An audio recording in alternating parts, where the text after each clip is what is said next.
Shalom à toutes, shalom à tous. Je reviens ce matin comme promis la nuit dans notre groupe WhatsApp. Je devais apporter ma réponse à la question que nous avons posée dans le groupe. Faut-il pour un enfant de Dieu de rester avec des soucis, des inquiétudes, des remords, des lamentations toute sa vie parce qu'il a perdu quelque chose, il a perdu une personne, il a eu un problème, il a perdu des biens, il a perdu du travail? Je voudrais par réponse lire avec vous 3 passages dans quelques secondes. Le premier passage, c'est dans Luc chapitre 12, verset 25. La Bible dit, qui de vous, par ses inquiétudes, peut ajouter une coudée à la durée de sa vie?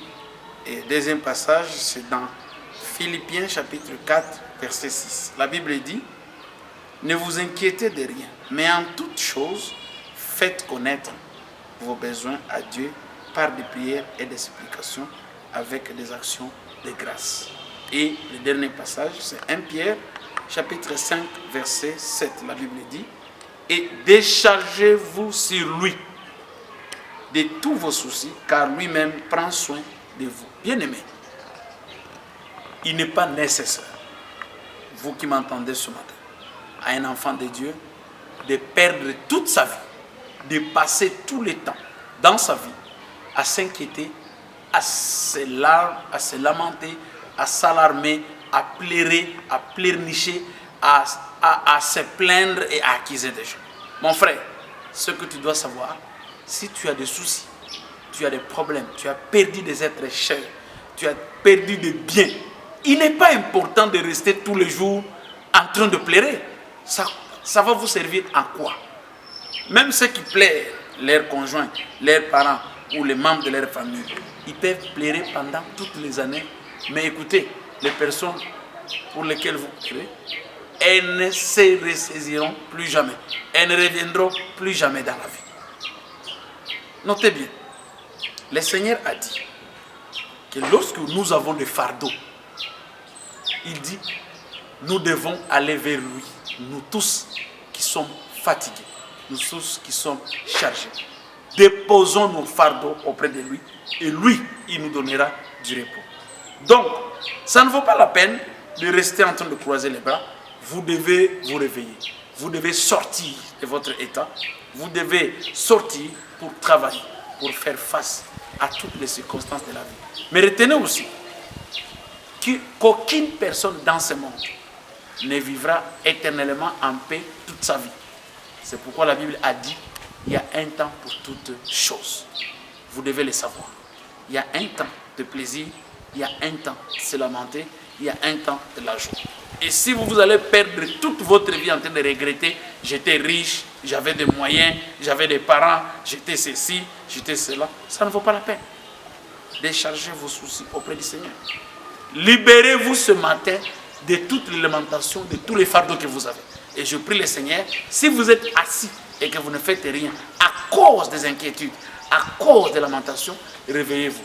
Levez-vous, marchez, faites quelque chose. Dieu a besoin de vous voir marcher. Et vos soucis, présentez-les auprès de Dieu par la prière. Et Dieu va vous aider. C'est pourquoi ce matin, je voudrais prier avec vous pour que le Seigneur vous aide. Vous devez sortir. Vous ne devez pas... Ce sont ceux qui ne vont pas réussir, qui laissent tout leur temps en train de s'inquiéter de ce qui s'est passé.